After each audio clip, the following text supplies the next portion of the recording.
हरियाणा के कुरुक्षेत्र में हुए राजेश हत्याकांड में जैसे जैसे पुलिस तफ्तीश आगे बढ़ रही है, रोंगटे खड़े कर देने वाले खुलासे सामने आ रहे हैं। पिहोवा रोड पर किराए के मकान में रहने वाले राजेश की उसकी ही तीसरी पत्नी बिमला ने चाकू से पेट फाड़कर निर्मम हत्या कर दी। वारदात के बाद मकान की छत से कूदने वाली आरोपी महिला ने कहा कि उसके सिर पर काली आ गई थी। वहीं डॉक्टर और मनोचिकित्सक इसे झाड़ फूंक के साथ साथ गंभीर मानसिक विकार यानी सिक्सोफ्रेनिया का मामला भी मान रहे हैं। आइए जानते हैं पूरा मामला क्या है।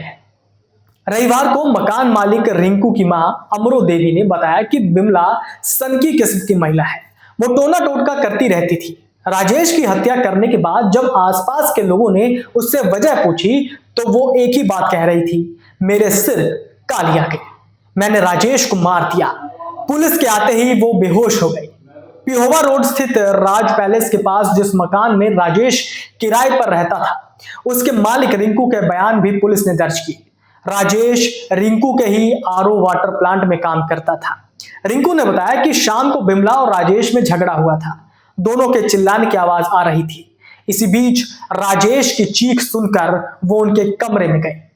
वहां राजेश का शव पड़ा था। बिमला उसकी आंतों को कट्टे में पैक कर रही थी। उन्होंने उससे जैसे ही कहा कि ये क्या किया, वो भाग गई और कमरे से बाहर जाकर नीचे कूद गई। इसके बाद लोगों ने पुलिस को सूचना दी। इसी मकान में भूतल पर रहने वाले वीरभान ने बताया कि राजेश कुछ दिनों से बहुत ज्यादा तनाव में था। वो 3 दिन से दिन में ही शराब पी रहा था। शुक्रवार को भी वो दोपहर से ही नशे में दिख रहा था। उससे लोगों ने कहा कि दिन में ही शराब क्यों पी रहे हो।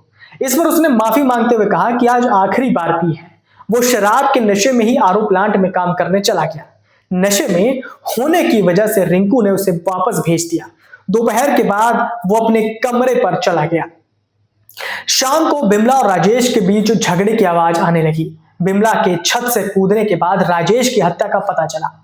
पड़ोस के लोगों ने बताया कि बिमला राजेश की तीसरी पत्नी है। पहली 2 पत्नियों से उसका तलाक हो चुका था। बिमला और राजेश की शादी को काफी समय हो गया था, लेकिन कोई बच्चा नहीं था। दोनों का प्रेम विवाह हुआ था। बिमला अक्सर कमरे में ही रहती थी। बिमला आसपास के लोगों से कम ही वास्ता रखती थी। उसे कई बार कच्चे चावल और चीनी चबाते हुए देखा गया। राजेश मूल रूप से उत्तर प्रदेश के सीतापुर का रहने वाला था। वो पत्नी के साथ 1 साल पहले ही कुरुक्षेत्र आया था। यह मामला सिक्सोफ्रेनिया का लगता है। सिजोफ्रेनिया गंभीर मानसिक विकार है जिसमें व्यक्ति की सोच, भावनाएं, व्यवहार और वास्तविकता को समझने की क्षमता प्रभावित होती है। बीमारी का प्रभाव जब चरम पर होता है तब हत्या करने जैसी घटना का कारण बन सकता है। इस बीमारी में ऐसे मामले आ चुके हैं जिसमें रोगी को लगता है कि कोई उसे आदेश दे रहा है और जो उसे कहा जा रहा है वो उसे करना है। यह कहना है मनोचिकित्सक डॉक्टर सुरेंद्र मधान का। राजेश की हत्या के मामले में लोगों के बयान दर्ज किए जा रहे हैं। इनमें झाड़ फूंक की बात सामने आई। इस बिंदु पर भी जांच चल रही है। हालांकि सही स्थिति का पता बिमला से पूछताछ हो जाने के बाद ही चलेगा। कुरुक्षेत्र में शुक्रवार रात करीब 9 बजे रोंगटे खड़े कर देने वाली वारदात सामने आई। यहाँ पिहोवा रोड पर किराए पर रहने वाले मजदूर राजेश की बर्बरता से हत्या की गई। एफआईआर के मुताबिक पत्नी बिमला ने रसोई के चाकू से बड़ी जोर से देर तक मारकर पति के पेट को बुरी तरह फाड़ डाला।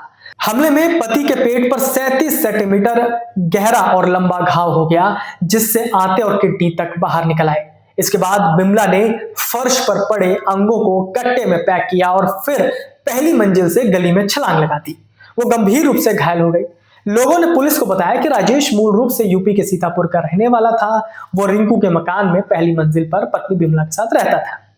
शुक्रवार की रात दोनों के बीच झगड़े की आवाज सुनाई दे रही थी। ऐसा अक्सर होता रहता था।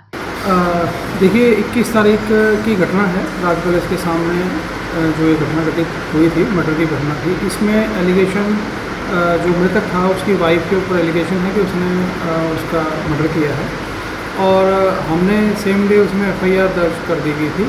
और उसके पश्चात वो मर्डर करने के उपरांत वो लेडी है वो छत से कूद गई थी और वो अंडर ट्रीटमेंट है, हॉस्पिटल में एडमिट है।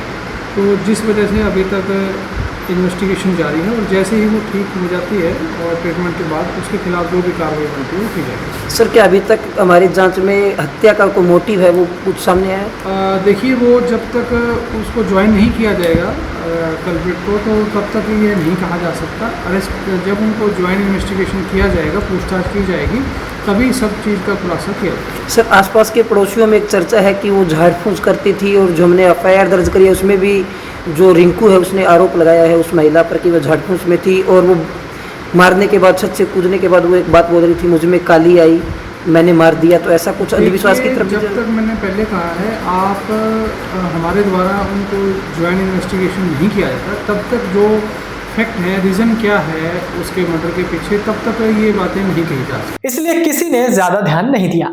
इसी बीच अचानक किसी के गिरने की आवाज आई। लोगों ने जाकर देखा तो बिमला सड़क पर पड़ी थी। उसे अस्पताल भेजकर लोग ऊपर कमरे में गए तो वहां का मंजर देखकर स्तब्ध रह गए। कमरे में राजेश का खून से लथपथ शव पड़ा था। फर्श से दीवार तक खून से सने थे। कमरे के एक कोने में कट्टा रखा था। मौके पर पहुंची पुलिस ने कट्टा खुलवाया तो उसके अंदर राजेश के अंग रखे मिले। पुलिस को मौके पर 3 चाकू पड़े मिले, इनमें से एक खून से सना था। पुलिस ने रिंकू की तहरीर पर शनिवार को घटना की प्राथमिकी दर्ज की।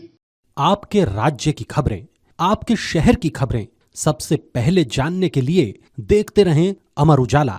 चैनल को सब्सक्राइब जरूर कर लें और पाएं हर अपडेट।